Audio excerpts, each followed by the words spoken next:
नमस्कार दोस्तों, स्वागत है आपका आपके अपने YouTube चैनल एग्जाम बाइट पे। इस वीडियो में हम एसएससी सीपीओ 2024 के डिफिकल्ट क्वेश्चंस की सीरीज का पार्ट 6 करेंगे। अभी तक 1 से लेकर 5 तक जितने भी पार्ट्स हुए हैं वो इस चैनल पे अपलोड कर दिए गए हैं। उनकी वीडियो के प्लेलिस्ट का लिंक जो है डिस्क्रिप्शन में दे दिया गया है, आप वहां से जाके देख सकते हैं अगर आपने अभी तक नहीं देखा है तो। और भी वीडियोस के प्लेलिस्ट का लिंक जो है डिस्क्रिप्शन में डाला गया है, आप जो है उन वीडियोस को वहां से जाके देख सकते हैं। तो देखते हैं पहला क्वेश्चन इस वीडियो में क्या है। पहला क्वेश्चन ये कहता है कि ग्रेटेस्ट पॉजिटिव पॉजिटिव इंटीजर निकालना है जो 554, 714, 213 से जब भी डिवाइड करे, सॉरी 67 जो है रिमाइंडर बचे लास्ट में। तो इसमें हम सीधा सीधा ऐसे क्वेश्चन को जो है बाय ऑप्शन जो है करने की कोशिश करते हैं। मान लेते हैं कि 554 में से यानी 554 में से जब हम 43 माइनस करते हैं तो कितना आंसर आ जाएगा। ये आ जाएगा हमारा 511, 511। अब ये 511 जो है किस किस से डिविजिबल है ये हम देख लेते हैं। तो पांच की टेबल में 1 आएगा नहीं, तो ये कट हो जाएगा। 3 की टेबल में 7 टाइम आएगा, तो ये 7 8 जब 56 यानी कि ज्यादा हो रहा है तो ये भी नहीं होगा। 1 की टेबल में 71 की टेबल में 1 आता है, लेकिन अगर हम इसको 8 टाइम इंटू करेंगे, 11 टाइम करेंगे तो ये 700 प्लस हो जाएगा, तो ये जाएगा नहीं। अब डी ऑप्शन में देखेंगे तो 7 से इंटू करेंगे तो 7 3 जा 21, 7 7 जा 49 और 2 51, तो यानी कि ऑप्शन डी इसका करेक्ट आंसर हो जाएगा। अगला क्वेश्चन देखते हैं, अगला क्वेश्चन क्या है। अगला क्वेश्चन क्या कहता है कि गिवन फिगर के अंदर जो है M N P S Q P और एन क्यू आर और एम एस आर जो है स्ट्रेट लाइन दे रखी है, और एन पी क्यू जो है 54 दे रखा है, यानी कि एन पी क्यू 54 डिग्री दे रखा है और क्यू एस आर 68 डिग्री दे रखा है। अब हमें जो है इस एंगल का जो है वैल्यू निकालना है। अब हम यहाँ देख सकते हैं कि जो एम से लाइन जा रही है एस तक, और एस से क्यू और क्यू से एन, ठीक है, क्यू से एन तक जो लाइन जा रही है ये क्या बना रही है, ये एक साइक्लिक कोऑर्डिनेटर बना रही है। और साइक्लिक कोऑर्डिनेटर के जो अपोजिट एंगल होते हैं वो किनका सम कितना होता है, 180 डिग्री। अगर हम इस एंगल को अल्फा मान लें, इस एंगल को थीटा मान ले, और हमें इसके अंदर निकालना क्या है, हमें इसके अंदर एस एम एन निकालना है, एस एम एन, तो ये अल्फा निकालना है। तो ये जो एंगल आ जाएगा ये हमारा कितना आ जाएगा, ये आ जाएगा हमारा 180 डिग्री माइनस थीटा, और ये एंगल जो आ जाएगा ये एंगल कितना आ जाएगा हमारा 180 डिग्री माइनस अल्फा। अब हमें यहाँ पे साफ दिख रहा है कि जो अल्फा प्लस थीटा, या फिर बोला जाए in triangle M R N के अंदर alpha plus theta plus 68 degree वो 180 डिग्री के बराबर आ गया। तो अल्फा प्लस थीटा कितना आ जाएगा हमारा, अल्फा प्लस थीटा आ जाएगा 112 डिग्री। इसी तरीके से अगर हम इन ट्राइंगल ये देखें पी एम एस के अंदर, तो पी एम एस के अंदर अगर हम देखें तो हमारा क्या हो गया, alpha plus 180 degree, sorry minus theta, alpha plus 180 minus theta plus 54 degree is equal to कितना आ जाता है हमारा 184। यहाँ से 180 से 180 कट गया, अल्फा माइनस थीटा जो है कितना आ जाएगा हमारा -54 डिग्री। अब इस इक्वेशन से और इस इक्वेशन से अगर हम दोनों को ऐड करें तो टू टू अल्फा क्या आ जाएगा हमारा, टू अल्फा जो है इस इक्वेशन को और इस इक्वेशन को अगर हम ऐड करें, सॉरी इसको मैं थोड़ा सा अलग पेन से हाईलाइट कर देता हूँ, कि अगर हम इस इक्वेशन और इक्वेशन इस इक्वेशन को जो है अगर हम ऐड करें तो यहाँ क्या आ जाएगा हमारा 2 alpha is equal to, plus में से ये चला जाएगा तो ये क्या आता है कितना हमारा 58। तो ये जब 2 से डिवाइड करेंगे तो 2 2 जा 4 और 2 9 जा 18, 29 डिग्री, यानी कि ऑप्शन ए इसका करेक्ट आंसर हुआ। अल्फा कितना आ गया हमारा, ऑप्शन ए 29 डिग्री। अगला क्वेश्चन देखते हैं, अगला क्वेश्चन क्या कहता है। अगला क्वेश्चन ये कहता है कि ए और बी जो है 12 किलोमीटर की रेस दौड़ते हैं लेकिन सर्कुलर ट्रैक पे, और उस सर्कुलर ट्रैक की लेंथ कितनी दे रखी है, 1200 मीटर सर्कुलर लेंथ की जो है ट्रैक उस दे रखी है, और 12 किलोमीटर की रेस दौड़ते हैं। यदि जो कंप्लीट करते हैं, ए जो है 300 सेकंड लेता है एक राउंड कंप्लीट करने में, और बी जो है 400 सेकंड लेता है एक राउंड करने में, तो कितने टाइम के बाद, आफ्टर हाउ मच टाइम, यानी कि स्टार्ट होने के कितने टाइम के बाद जो तेज दौड़ने वाला आदमी है स्लो दौड़ने वाले आदमी से आखिरी बार मिलेगा। तो आखिरी बार मिलेगा। मान लेते हैं कि एक ये सर्कुलर फील्ड है जो कि 1200 मीटर का एक ये ट्रैक है। ट्रैक ठीक है, बिल्कुल ठीक है। अब 12 किलोमीटर दौड़ते हैं तो जो नंबर ऑफ राउंड हो जाएंगे, यानी कि हर आदमी जो है नंबर ऑफ जो राउंड लगाएगा वो कितना लगाएगा, 12 किलोमीटर यानी कि 12,000 मीटर। और 1200 मीटर का एक ट्रैक है, तो जब इसको काट देंगे तो यानी कि 10, तो यानी कि 10 राउंड जो है हर आदमी लगाएगा। अब 10 राउंड जो है हर आदमी लगाएगा।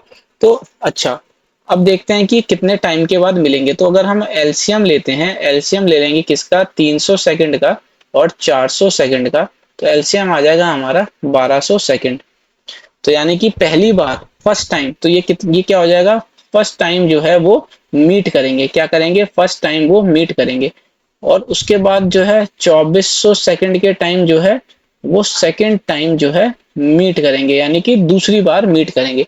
अब यहाँ पे क्या है, ऑप्शन तो देखो एक है 2400 सेकंड, और करेक्ट आंसर तो यही होगा 2400 सेकंड जो है वो आखिरी बार ही होगा जो वो मीट करेंगे। अब ये ऑप्शन में तो हमने सेकंड टाइम 2400 आया तो हमने 2400 देख के मार्क कर दिया, लेकिन एक्चुअल में इसका कंसेप्ट क्या है कि ये 2400 सेकंड ही आंसर इसका क्यों आएगा, क्योंकि इस क्वेश्चन के अंदर बोला गया है कि लास्ट टाइम जो है वो कब मिलेंगे। तो कैसे पता चलेगा कि 2400 सेकंड ही लास्ट टाइम होगा। तो हमें ये पता है कि जो 2400 यानी कि अगर हम इसकी ए का, यानी ए जो है कम टाइम ले रहा है, ए जो है कम टाइम ले रहा है, तो ए का जो टाइम है वो 300 सेकंड है। तो यानी कि इसकी स्पीड ज्यादा होगी, कि जो ए है हमारा 300 सेकंड जो है ले रहा है। तो टोटल टाइम ए के द्वारा कितना लगेगा 10 राउंड के लिए, total time sorry, total time अगर बोला जाए ए के द्वारा 10 राउंड के लिए कितना लगेगा, 10 इंटू 300 सेकेंड। तो यानी कि 3000 सेकंड के अंदर जो है ए तो कंप्लीट कर ले रहा है, लेकिन जब यहाँ से तीसरा राउंड जो थर्ड टाइम जो है अगर वो मिल रहे हैं तो वो 3600 सेकंड पे मिल रहे हैं, लेकिन ये 3000 सेकंड पे ही राउंड कंप्लीट कर ले रहा है। तो यानी कि 3600 सेकंड तक जो इसकी रेस है वो जाएगी नहीं। तो सेकंड मीट ही जो होगा इनका लास्ट मीट होगा, जो कि है हमारा ऑप्शन नंबर ए इसका करेक्ट आंसर। अगला क्वेश्चन देखते हैं। अगला क्वेश्चन ये कहता है कि 6 डिजिट का ग्रेटेस्ट नंबर निकालना है जो कि 16, 24 और 72 से जब भी डिवाइड, और 84 84 से जब भी डिवाइड करे तो 15 उनका बार बार हमेशा रिमाइंडर आए। तो इनका जो हम एलसीएम ले लेते हैं, किसका एलसीएम लेना है हमको, एलसीएम लेना है हमको 16, 24, 72 और 84 का। अगर हम एलसीएम लेते हैं तो इनका जो एलसीएम आता है वो आता है हमारा 1008। क्या आता है इनका एलसीएम, 1008। अब इसका जो कंसेप्ट है ये क्या कहता है, ये कहता है कि हमें एक ऐसा नंबर चाहिए जो 1008 का तो मल्टीपल हो, प्लस लास्ट में 15 जो है रिमाइंडर छोड़े। लेकिन इसके अंदर ये कंडीशन लगाई गई है कि जो डिजिट होनी चाहिए वो ग्रेटेस्ट डिजिट होनी चाहिए 6 डिजिट की, ग्रेटेस्ट डिजिट होनी चाहिए 6 डिजिट की। तो 6 डिजिट की सबसे बड़ी वैल्यू क्या होती है, सबसे बड़ी वैल्यू 6 डिजिट की होती है ये 6 टाइम 9। तो अगर हम इसको 1008 से अगर डिवाइड करते हैं तो देखते हैं क्या रिमाइंडर आता है। अगर इसको 9 टाइम जाएंगे तो ये चला जाएगा हमारा 72 और 0 90 90 72 पे। तो 927 जो है इसका रिमाइंडर आ जाएगा, और ऊपर से फिर दोबारा जो है 9 आ गया, फिर ये 9 टाइम 9072 से चला गया, तो रिमाइंडर हमारा कितना आ गया, हमारा रिमाइंडर आ गया 207। फिर 9 आ गया तो ये 2 टाइम हमारा चला जाएगा 2016 पे, तो ये हमारा कितना आ जाएगा इसका 63। तो यानी कि 999,999 में से 63 हम माइनस कर देंगे तो 36, ये और ये 4 बार 9। अब जो है प्लस करना है हमें 15, तो 6 5 11, 3 और 1 4 और 1 5, 51 जो है लास्ट का 2 डिजिट है, जो कि हमारा ऑप्शन बी इसका करेक्ट आंसर हुआ। तो यानी कि 6 डिजिट की सबसे बड़ी 6 डिजिट की सबसे बड़ा नंबर जो है, जो कि 16, 24, 72 और 84 से डिवाइड करने के बाद हमेशा 15 जो है रिमाइंडर देगा, वो क्या है, हमारा ऑप्शन बी इसका करेक्ट आंसर। अगला क्वेश्चन क्या है, अगला क्वेश्चन जो है ये कहता है कि शॉपकीपर जो है 20% का कमीशन देता है रिटेल प्राइस पे एक आर्टिकल के, और जो है 5% का प्रॉफिट जो है वो अर्न करता है। अच्छा, अगर कमीशन जो है 10% उसका कम कर दिया जाए, कमीशन जो है 10% उसका कम कर दिया जाए, तो हमें ये बताना है कि उसका अप्रोक्सीमेट परसेंटेज कितना हो जाएगा, नियरेस्ट इंटीजर वैल्यू, यानी कि हमें नियरेस्ट इंटीजर वैल्यू में ये बात बतानी है। अगर वो स्टार्टिंग में 20% का कमीशन दे रहा था तो 5% का प्रॉफिट हो रहा था, और जो अगर कमीशन 10% से रिड्यूस कर दिया जाए तो नया जो है प्रॉफिट परसेंटेज जो है हमें निकालना है। तो हम देख लेते हैं। ये हमारा रिटेल प्राइस जो है मान लेते हैं 100 रुपीज है, ठीक है। ये हमारा कॉस्ट प्राइस, ये हमारा सेलिंग प्राइस। तो 20% का जो है डिस्काउंट इस पे देने के बाद जो है 80 रुपए जो हो गया इसका सेलिंग प्राइस हो गया। अब 5% का प्रॉफिट है, 5% का प्रॉफिट है, तो 5% का मतलब क्या होता है, 1/20। तो यानी कि 20 अगर कॉस्ट प्राइस हुआ तो 21 क्या हो गया उसका सेलिंग प्राइस। 21 क्या हो गया उसका सेलिंग प्राइस। तो अब इसको जो है हम इनटू कर लेते हैं, है ना, इसको हम बराबर कर लेते हैं। तो इसका मतलब क्या था, इसका मतलब ये था कि पहले 100 रुपए की चीज थी तो 20 रुपए का कमीशन देने पे अभी जो है सेलिंग प्राइस कितना हुआ 80 रुपए। तो यानी कि यहाँ पे दे रखा है 80 रुपए की जो वैल्यू आई है वो कितनी आ गई 21। प्रॉफिट होने के बाद 80 रुपए की वैल्यू कितनी आ गई 21। तो यानी कि 20 रुपए ये जो कॉस्ट प्राइस है उसकी वैल्यू कितनी आ जाएगी, उसकी आ जाएगी 21/80 इंटू 20।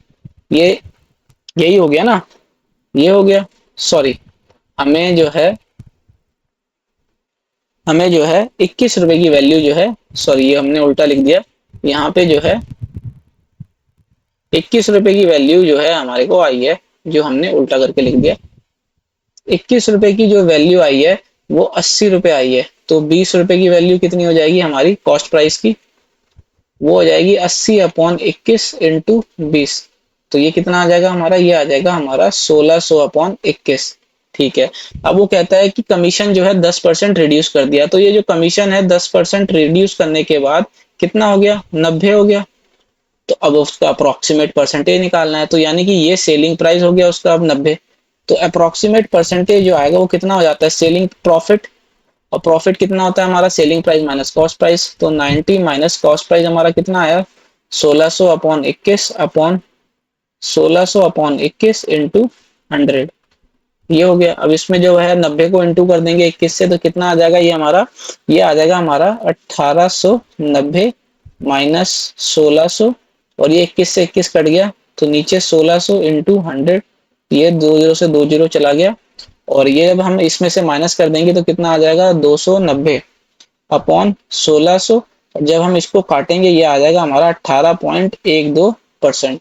तो यानी कि ये जो आएगा ऑप्शन हमारा ए इसका करेक्ट आंसर हो जाएगा 18% नियरेस्ट इंटीजर वैल्यू के हिसाब से। तो ऑप्शन ए जो है इसका करेक्ट आंसर हो गया। अगला क्वेश्चन देखते हैं, अगला क्वेश्चन क्या कह रहा है। अगला क्वेश्चन ये कह रहा है कि कॉस यहाँ पे जो है पाई है, ये जो है 7 पाई। तो कॉस -7 पाई/2 की वैल्यू निकालनी है। तो अब हम जानते हैं कि कॉस में जब भी जो है -7 पाई तो ये माइनस बाहर आ जाता है, माइनस हमारा बाहर आ जाता है। अब इसको हम 3 पाई कॉस, इसको जो है हम इसको लिख सकते हैं हम कॉस 3 पाई प्लस पाई/2। बिल्कुल इस तरीके से लिख सकते हैं, 3 2 6 और एक 7। अब हम इसने इसको ऐसा क्यों किया, अब हम यहाँ जानते हैं कि इधर नहीं, इधर जो है ये हम जानते हैं कि एक ये सर्कल होता है, इसके 4 क्वाड्रेंट होते हैं, ये 0 डिग्री होता है, ये पाई/2 होता है, ये पाई होता है, और ये 3 पाई/2 होता है। यहाँ पे सारे ही जो ट्रिग्नोमेट्रिक फंक्शन होते हैं फर्स्ट क्वाड्रेंट के अंदर, ये सेकंड क्वाड्रेंट है ना, ये हो गया हमारा सेकंड क्वाड्रेंट, ये फर्स्ट क्वाड्रेंट, ये थर्ड क्वाड्रेंट, और ये हमारा फोर्थ क्वाड्रेंट। जब हम एंटी क्लॉकवाइज जाते हैं इसके अंदर तो पॉजिटिव होता है, और जब हम क्लॉकवाइज जाते हैं तो नेगेटिव होता है। तो इसके अंदर क्या हुआ, इसके अंदर सारे के सारे जो हैं वो ट्रिग्नोमेट्रिक फंक्शन पॉजिटिव होते हैं। इसके अंदर जो है साइन साइन और कॉसेक जो है पॉजिटिव होते हैं, बाकी सब नेगेटिव होते हैं। इसके अंदर कॉस और सेक जो है पॉजिटिव होते हैं, इसके अंदर टेन और कॉड जो है पॉजिटिव होते हैं, और बाकी सारे इसके अंदर नेगेटिव होते हैं। तो जैसे कि हम यहाँ देख रहे हैं ये बाहर माइनस क्यों आ गया, क्योंकि इसको हम अगर ऐसे लिखें cos 0 माइनस 7 पाई/2, ये बहुत अच्छा कंसेप्ट है जो कि अगर एक बार कोई समझ ले तो बार बार इसको समझने की जरूरत नहीं पड़ती और इस तरीके के क्वेश्चंस को सॉल्व करने में कोई डिफिकल्टी नहीं आती। अगर मान लें कि cos जो है cos 0 माइनस 7 पाई/2 लिखा हुआ है, तो cos 0 से जब भी हम माइनस करते हैं, कॉस माइनस करने का भी जैसे मैंने बताया, माइनस करते हैं तो हम नीचे की साइड आते हैं क्लॉकवाइज। तो जैसे ही हम क्लॉकवाइज बढ़े तो यानी कि इस फोर्थ क्वाड्रेंट में आ जाएंगे, और फोर्थ क्वाड्रेंट के अंदर सिर्फ और सिर्फ टेन और कॉट ही जो है पॉजिटिव होता है। तो इसका मतलब कॉस जो है नेगेटिव, तो यानी कि इसका जो साइन होगा माइनस का वो हमारा क्या आएगा, बाहर आ जाएगा। इसीलिए हमने इसका माइनस का साइन बाहर लिया। तो cos 3 पाई प्लस पाई/2। तो जब हम 3 पाई में जाएंगे, जब हम 3 पाई में आगे की तरफ बढ़ेंगे, यानी कि 0 से यहाँ पाई आए, फिर 2 पाई, फिर यहाँ पे आए तो 3 पाई। तो जब 3 पाई में आगे बढ़ेंगे तो यानी कि थर्ड क्वाड्रेंट में cos पॉजिटिव होता है, और ये पाई की मल्टीपल में है तो उसका ट्रिग्नोमेट्रिक फंक्शन चेंज नहीं होगा। अगर पाई/2 के मल्टीपल में होता तो इसका ट्रिग्नोमेट्रिक फंक्शन चेंज हो जाता, अपोजिट हो जाता, तो ये कॉस का कॉस हो जाएगा, और ये पाई/2, और यहाँ आ जाएगा माइनस, ऊपर का जो माइनस कॉपी। तो ये कॉस पाई/2 जीरो होता है, तो -0 अगर हम बोले, या फिर 0 है ना। तो यानी कि आंसर क्या आ जाएगा इसका, 0। तो ऑप्शन डी इसका करेक्ट आंसर है। अगला क्वेश्चन देखते हैं। अगला क्वेश्चन क्या कहता है कि एरिया ऑफ सेक्टर जो है वो 128 डिग्री दे रखा है सेंटीमीटर स्क्वायर, और जो लेंथ दे रखी है सेक्टर की वो 64 सेंटीमीटर दे रखी है। तो हमें क्या निकालना है, हमें इसका रेडियस निकालना है। तो देखते हैं रेडियस निकालना है, तो सबसे पहले इसको थोड़ा सा फिगर में समझ लेते हैं। फिगर में क्या कहता है, फिगर में ये कहता है कि एक ये सर्कल मान लो, ये सेक्टर मान लो, है ना। अब ये सेक्टर के अंदर जो है, ये जो एरिया है कंप्लीट, ये जो एरिया है, ये तो दे रखा है ये कंप्लीट एरिया 128 सेंटीमीटर स्क्वायर, ठीक है। अब उसके बाद जो ये लेंथ दे रखी है, ये लेंथ जो दे रखी है, वो ये लेंथ कितनी दे रखी है, ये लेंथ दे रखी है हमारे को 64 सेंटीमीटर। अब हमको जो है रेडियस इसका निकालना है।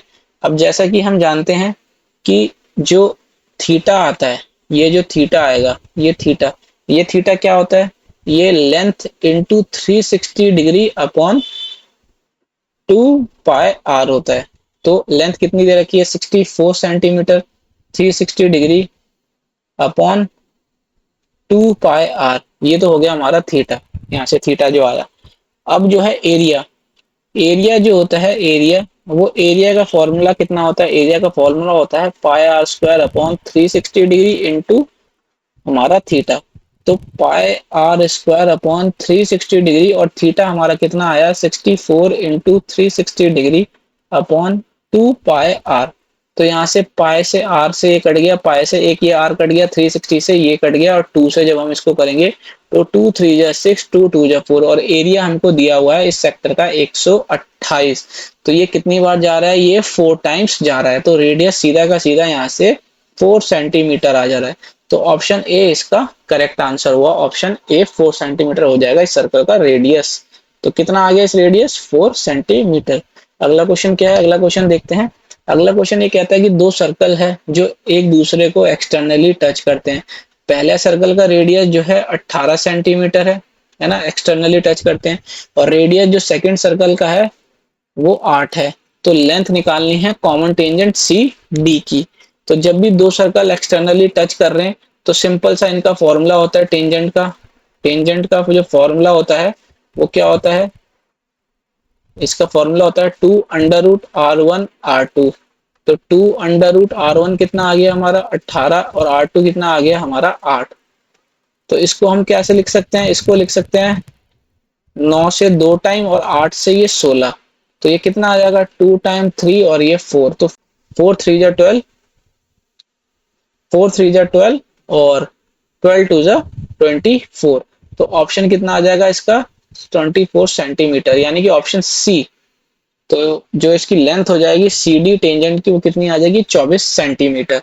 अगला क्वेश्चन देखते हैं। अगला क्वेश्चन यह है कि इसमें एक वैल्यू निकालनी है एक्सप्रेशन की, जिसमें आर जो है 55 सेंटीमीटर दिया हुआ है।